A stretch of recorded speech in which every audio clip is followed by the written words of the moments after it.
Hey there, Wastelanders, and welcome back to War Games News Radio for another episode of Better Know a Faction, a series where I look at the different special rules and units for factions in Fallout Wasteland Warfare. In this episode, we're going to be going back to the Mojave to take a look at another expansion faction from the New Vegas wave for the game, Caesar's Legion. Also known as Caesar's Legion, this faction is very much inspired by ancient Rome, and their forces are made up of enslaved tribals turned legionnaires. This totalitarian regime is led by none other than Caesar himself, a former member of the altruistic followers of the apocalypse named Edward Sallow. He set out to bring order to the Mojave through good old-fashioned dictatorship, and there are a lot of different units in this faction. Unlike their NCR rivals, which are more of a jack-of-all-trades type of faction, the Legion are much more specialized, so their units tend to be better at a few things, while not so great overall. And while the NCR are all about engaging enemies at range, the Legion tend to favor close combat and melee fighting over shooting attacks. When looking at the faction's reference card, you'll notice right away that there aren't any specific faction buffs for the Legion. Instead, Legion units have a few restrictions on what types of items they can equip, which are more nods to their New Vegas in-game lore than anything else. First off, no Legion unit can equip any sort of power armor. Because of this special rule, your Legion units will be limited to clothing and regular armor items if you're looking to improve their survivability. And because nearly every unit in this faction has no natural radiation resistance, you're going to want to be careful when sending your Legion units up against irradiated creatures, ghouls, or any weapons that deal radiation damage in particular. Second, Legion units can't use any chems. Reading the rules as written, this restriction doesn't just apply to chems like Jet and Psycho, but also to healing items like Stimpaks and healing powder. This means you're going to have to rely on food items and more unconventional means to heal your Legion units during a battle. So make sure you take some blood packs or some sunset sarsaparillas with you in case you need to do some emergency healing. As mentioned, these restrictions are more thematic than anything else, but in my opinion, it actually makes them a really fun and interesting faction to play. On top of that, these restrictions also differentiate the Legion and set them apart from other similar factions, like swarm factions, including the Raiders, or other military-type factions like the Brotherhood of Steel, NCR, or the Enclave. So with these special rules in mind, let's take a look at the different units in Caesar's Legion, and there are a lot of them to cover. First up are the basic Legionaries. There are two different versions of this card, the Recruit Legionary and the Prime Legionary. Both the Recruit and the Prime are very affordable at 30 and 38 caps respectively as of the filming of this video, but that low caps cost comes at the price of just 5 hit points and only 1 physical and energy armor. Recruit Legionaries are not amazing combat units by any stretch, and they're even worse objective runners. They hit on a very low 3 with both pistols and rifles, and their melee skills are only slightly better, hitting on their strength of 4. As for objective skills, they have no hacking or lockpicking abilities, and while they can search, they only succeed on an exceptionally low intelligence of 2.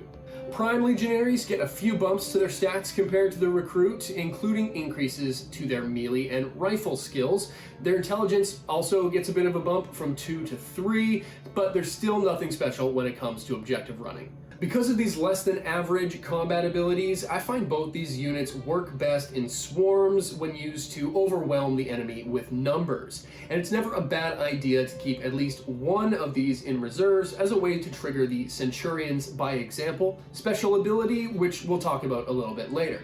Moving up the Legion's ranks brings us to the Veteran Decanus. When compared to the Prime Legionary, the Decanus gets a 1-point stat increase to every special attribute except for luck. This makes them well worth the increased caps cost, in my opinion. They have a range of blue with thrown items and an improved armor over the Prime Legionary at 2 physical and 2 energy resistance, which does a lot for them as far as survivability is concerned. Their perception of 5 makes them an okay shot with a pistol, but I'd still probably use them as a melee unit first and foremost. But that said, giving them a pistol like the 357 Magnum in particular, or even the standard 10mm, is never a bad idea. As mentioned earlier, Legion units tend to be better bruisers than shooters, but the Legionary Scout is one of the few exceptions to this rule. The Scout's melee skills are actually lacking with a strength of just 3, but they have a perception of 7s, making them actually the best shooters in the entire Legion. They can't use pistols or thrown weapons, but they are extremely effective when giving any rifle that grants bonus green die. Their armor isn't great with just 1 physical resistance, but odds are you'll want to keep them at the back of the pack, providing cover for your melee chargers. Scouts can also search on that high perception of 7, and they're one of the few Legion units who can lockpick with an intelligence of 4, meaning they're actually half-decent objective runners in the right situations. They ignore difficult terrain, which makes them very maneuverable due to the fact that they also have access to move and charge as quick actions. As for dedicated objective runners, the Legion Explorer is going to be your best bet by far. They have access to all 3 objective skills based on an intelligence of 7, meaning these units have a 65% base chance to succeed with any hacking, lockpicking, or search tests. They're also scary good with thrown weapons, hitting on 8s with a range of black, which, if I'm not mistaken, currently makes them the most effective and accurate long-range chucker in the entire game. If it were me, I'd load them up with incendiary grenades and throwing spears and let them out on the battlefield to bombard the enemy and chase down any objectives that might get in their way. The throwing spear is an interesting weapon. While it only deals 1 base damage, it grants an extra green, black, and blue effect die as an attack, and has a 50-50 chance to trigger a crippling effect on a hit. Because the Explorer is by and large the Legion's only decent objective runner, you're going to want to keep them well protected. They're just as vulnerable as the Scout with 6 hit points and only 1 physical armor, so keep them as far away as you can from any laser weapons or NCR heavy troopers carrying a light machine gun. Next up is one of my go-to units, the Praetorian Guard. These elite fighters have a base chance to hit of 7 in melee combat due to their high agility, and with a charge range of green, they make for great shock troopers. When they're not charging up the battlefield, Praetorians make excellent bullet shields and bodyguards with your specialists and unique units because of their lookout special rule. They're immune to battlecry and have access to melee quick attacks, and they're tough with 7 hit points and 2 physical and energy armor. On top of that decent base armor, they start every battle with a +1 strong armor token thanks to their hardy special rule. Just be careful when equipping them with any clothing or armor items because their agility will drop to 5 because of their unhindered special rule, and this actually reduces their melee skill and their total hit points by 2.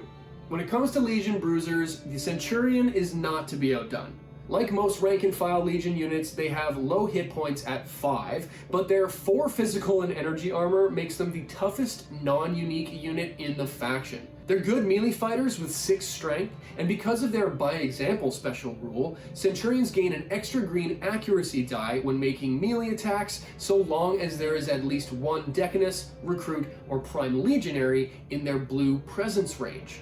And even with all of their melee prowess, Centurions are also one of the Legion's better shooters, hitting on 6s with rifles and 5s with pistols. They're noticeably lacking when it comes to objective-based skills, but they are immune to battlecry, which can come in handy when facing down any opponents like super mutants or larger creatures. The Centurion's standard AI equipment loadout includes the Thermic Lance, which they can carry in addition to other unique items, and also the Marksman Carbine, which in my opinion is one of the better rifles in the game for the caps cost. These 2 weapons make them a pricey unit at a current cost of 135 caps, but they're easily the Legion's better top tier combat units. The Thermic Lance does 3 base damage and grants a whopping 3 yellow armor break die, and it also converts any strong armor bonuses granted by power armors or strong armor token into standard armor by adding or summing any plus bonuses to the target's base resistance. The Marksman Carbine gives Centurions the ability to make shooting quick actions and also generate quick actions when attacking if you roll a bottle symbol. Next up is the Legion Houndmaster, who, go figure, works better when paired with hounds. Now these units are decent melee fighters in their own right, hitting on 6s in close combat with 6 hit points and 2 physical and 1 energy armor. They have a less than average chance to hit with pistols, having an agility of 4, and are only slightly better at search tests with a perception of 5. They are pricey, currently sitting at 90 caps, which makes them one of the most expensive non-unique units in the faction. But their Sick'em Aura ability makes them worth the cost, in my opinion, if synergizing with some Legion mongrels. When the Houndmaster is in green presence range of any mongrels, your Legion pups get a +1 to their strength, and just like other doggos in the game, Legion mongrels are excellent at blitzing your opponents because of their blue charge range and access to quick action move and charges. Your Legion mongrels become even more effective when in range of a heroic Houndmaster, allowing one of your dogs to also be heroic once per Houndmaster activation, and it gives all of your dogs in range the ability to search on their perception of 6 instead of an intelligence of 4. Last on the list for the non-unique Legion units are the Vexillarius, which are the Legion's bannermen. Now, they are much better shooters than bruisers, hitting on 6s with rifles and thrown weapons and on 5s with pistols. They're tougher than most Legion units where their armor is concerned, but the Vexillarius really stand out from the pack thanks to some pretty outstanding aura abilities. With a huge presence range of black, the Vexillarius Banner Aura ability grants any non-unique units in range an extra green accuracy die when making their first skill test during activations, and their For Caesar ability makes any units in range immune to Battlecry, Stun, and they ignore difficult terrain. Because their presence range is so large, you can safely keep a Vexillarius near the back of the field while granting some of these crazy buffs to both objective runners and combat units alike. The Vexillarius is also one of the few Legion units that can hack computers, and don't forget that they also benefit from their own aura abilities unless explicitly stated on the card.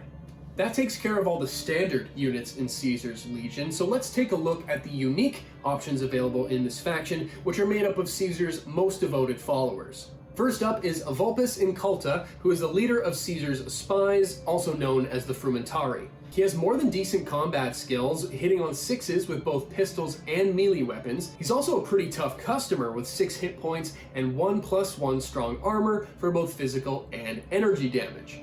Inculta has excellent searching and lockpicking skills based off his high intelligence of 8, and he can also hack computers on a luck of 5. But it's his feint special rule that really sets him apart, allowing him to tactically bluff the enemy when he's activated. You can use this rule to move his ready token to another unreadied friendly model anywhere on the board and choose to activate that model instead of Inculta. I find this ability is most effective if you ready Inculta at the start of any round and choose not to activate him right away. This allows you to transfer his ready token to another unreadied model. This feint can work as a psych out for your opponent, and it can buy you some time if you just can't decide which order to activate your Legion units. The feint ability is all about timing, and it really works best when playing head-to-head matches in competitive play. It can still come in handy when playing in an AI game though, as there's no limit to the amount of times you can use this ability in any game round. Next up is Lucius, who is the head of Caesar's Praetorian Guards. Just like the standard Praetorian, Lucius is immune to Battlecry and suffers a -2 to his agility when wearing any clothing or armor items. He's a much better shooter and looter than the regular Praetorians, hitting on 5s with pistols, rifles, and when making search tests. And instead of the Praetorian's single +1 one-time use strong armor token, Lucius has a constant base physical and energy resistance of 2+1 strong armor, meaning he blocks at least 1 damage on every hit. Unlike the Praetorian, he doesn't have access to melee quick attacks and has a shorter charge range, but his Legion Assault ability lets him make a free move at orange range as long as he ends that movement engaged with an enemy unit.